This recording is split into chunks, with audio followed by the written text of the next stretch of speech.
fire's just one of those things that draws everybody in. And then if you get a glowing hot piece of steel and you're hitting on it and sparks are flying off, it draws you like a moth to the flame. Before blacksmithing, you have to do flint knapping.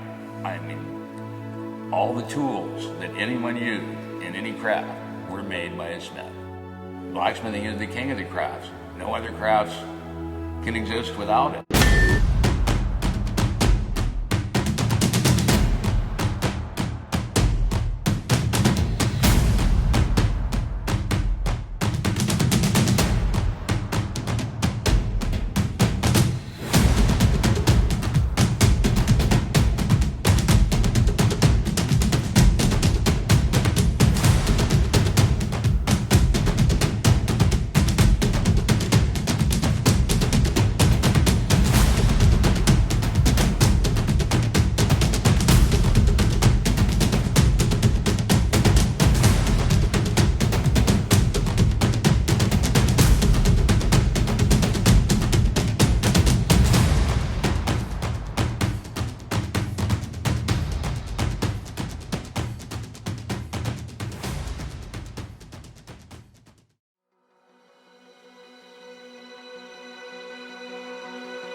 Blacksmithing is simple. It really is. It's a very simple thing. There's basically 4 operations. You stretch the metal, you shrink the metal, you punch holes in it, and you bend it. And it's putting together that combination of things that makes things beautiful. I think probably the most important thing is the importance of blacksmithing throughout human history. It changed the whole world. It changed civilizations. I'm just rereading Guns, Germs, and Steel. Agriculture and everything changed because of our relationship to iron. I think that's the most important thing, is just understanding the importance of iron in particular in changing civilization. Well, it seems like in the 70s, there was a bit of a resurgence of back to the earth kind of stuff. The hippies, I guess you could tie it into Mother Earth news. And so there were a lot of people looking to bring back some of these old crafts. I was a member of the Farriers Association. Someone else who was trying to become a blacksmith from down in the Astoria area, and who was actually teaching the metals program at Clatsop Community College. So we got this notice about a blacksmithing thing down in the Columbia River in Astoria. We couldn't believe it. We were just dumbfounded that there were even anybody else out there, enough people to have a blacksmithing conference. So California had just formed an association a year before that, in '78. And so at this original meeting in '79, we all started talking about, well, we should make this a regular thing. I went to it, and that's where I met Jack Slag. I know Jack was the predominant one because Jack had a shop in Pioneer Square that was easy access to all of us, and we could go visit. And I got the Constitution from CBA, and so that we had a beginning point for developing the organization. And that was sort of the beginning. We had a little conference afterwards. We said, what are we going to do? This is good. We've learned so much. They said, well, let's form an organization. Someone says, let's make it a guild with trade secrets and keep it like the guilds in Europe. And nobody voted for that idea. He says, no, let's keep it open. No secrets. We will teach what we know, and we will learn from those that know more than we do. And we want to keep it that way. This almost died out as an art and as a craft. We don't want to keep any secrets here.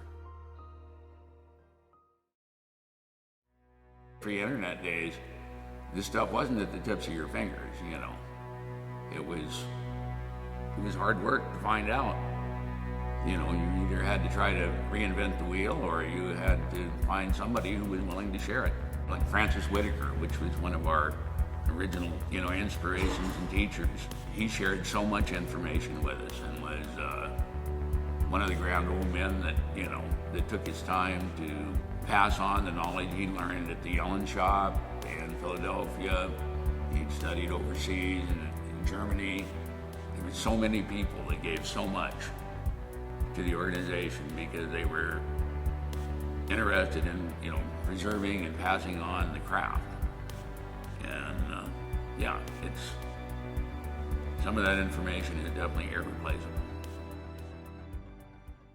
When we moved out here and I got married and settled down, I found out that at Fort Vancouver there was a program for volunteers in park, and an incredibly good education in blacksmithing, because we had a good relationship with, besides our own local people, with Williamsburg, being two of the major museums that have smithing programs in the United States.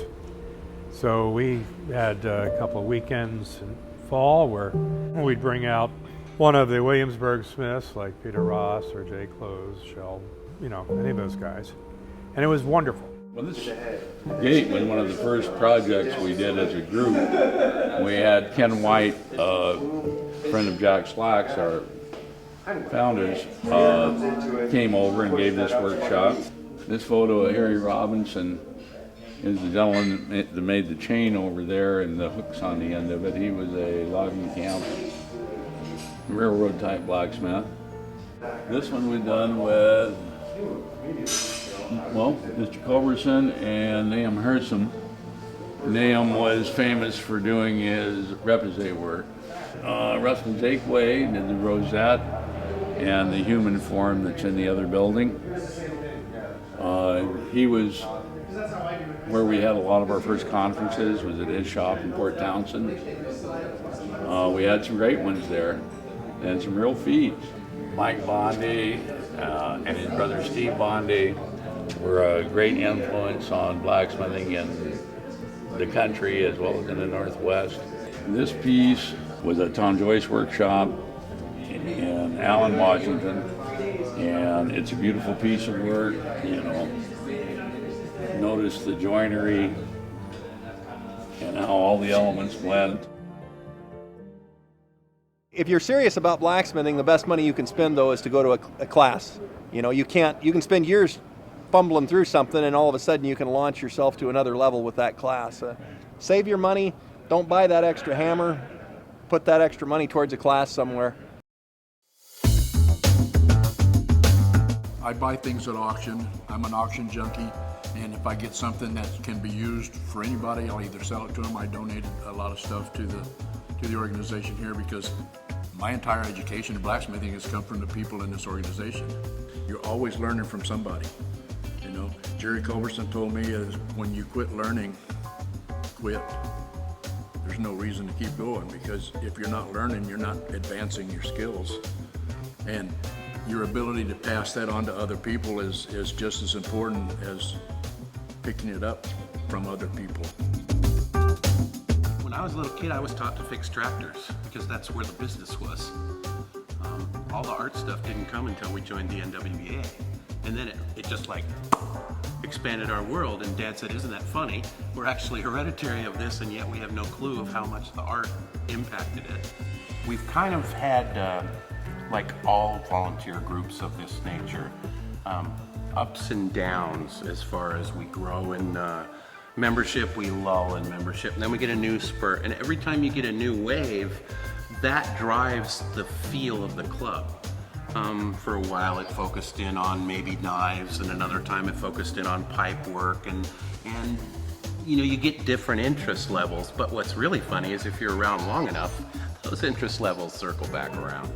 I like that we're getting a varied amount of demonstrators. For a while we kind of were in-house, and now we kind of bring folks in from different places, because if you've been in this long enough, you have to see something from somebody new to get fresh eyes. It might even not teach you something directly, but indirectly it will, about the craft that we're working on. I do a lot of demonstrations in my shop for local people that come out, presentation kind of stuff. I've worked on the street, on the sidewalk, just sharing the craft. And it's a lot of fun, people, especially kids, they come up and they're like, can I turn that handle? And they start turning that handle and they see that fire go up and they're just like, wow. And they just start going faster and faster and faster. And it's like, well, slow down, you're gonna burn the stuff. And they're like, do I have to? The Yamhill Valley Heritage Center, just west of McMinnville, Oregon, has a blacksmith shop. We have to train volunteers, so we've got live action in front of the visiting public, and then we also give fun in the forge sessions, and we've been discovered by homeschool parents, so I'm teaching kids and just having a ball. What are we if we can't make something?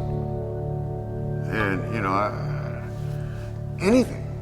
If we can't make something, and when you really dig down, you know, blacksmithing was like it's like when I given classes before in smithing, and the thrill of giving a class is seeing that kid that just lights up. I mean, the empowerment that you hand over to someone, you know, when you give them fire and you know, something to hit a hot piece of steel with. That's like nothing else. There's no thrill. Like, I mean, you know, sex or drugs or whatever. I mean, you know, that is the ultimate high right there.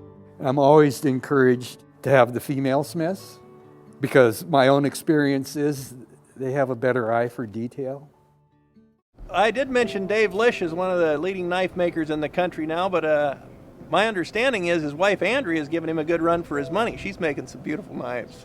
This was done a few years ago as a commemorative quilt to recognize our organization, and you can see the different artwork that either references the blacksmith himself or something that they were passionate about. This is the displayed archives from the Northwest Blacksmith Association. All of our demonstrators over the years, we usually collect some of their work, some of it we auction off, but some of it we keep, and the archives are designed to just allow our members to look at the piece, learn from the piece, handle the piece so that it's not a museum piece where they can't touch it, but they can learn from it. Most of the times I was recognized as my husband's wife, but it was a kind of a surprise when people found out that I forged too and did stuff. And I tried to create my own sort of niche in the knife world with what I do, in particular to the knife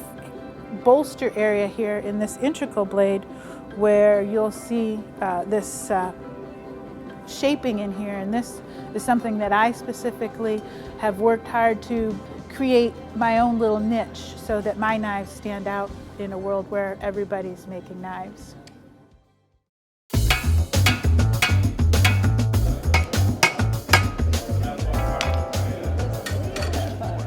way that it's designed, it reflects the heat back into it really well, so it can make its own charcoal extremely effectively.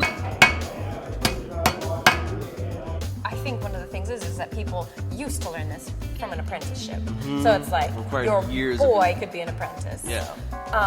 And nowadays, the downside is it's more difficult to find a master. You can't really find someone who's just like, yeah, come and denture here for 7 years. There's not a smith in every village anymore. Yeah, but the upside is you get to come to places like this and you've got dozens of masters who know all sorts of things, who have all sorts of different specialties. Yeah. And anyone can learn. They go well on fire tools, but not everybody has a fireplace. So I don't know why it took me so long to start putting them on tomahawks.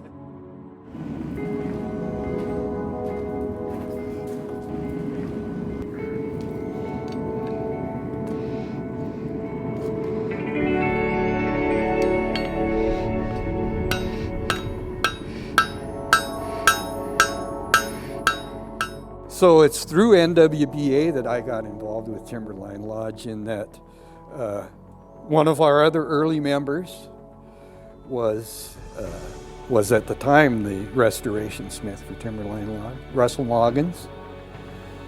And there was a lot of work at the lodge that required more than one hand. And Russell and I hit it off pretty well. And so he invited me to start helping with some of the jobs at Timberline, the larger jobs that he needed help with. And then over time, he just handed that work down to me.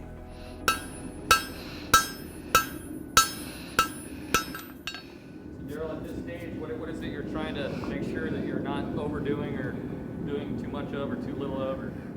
Well, I don't want to get the blade too thin yet because I still have to put a piece of carbon steel in there for a cutting edge. So I have to split that. And if we get it too thin, then I can't get in there and split it. So that's about finished thickness right there.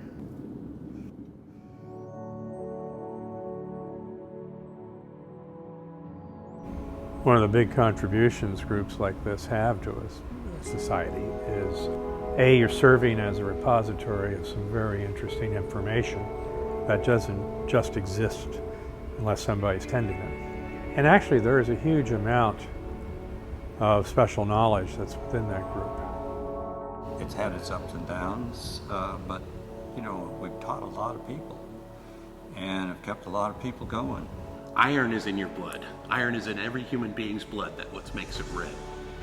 And Dad always liked that. I've just been lucky enough to have met enough wonderful smiths over the years to pick up different, techniques and ways to work from a lot of them, and I'm pleased to have had the opportunity. Really, the goal of NWBA is Misery Loves Company.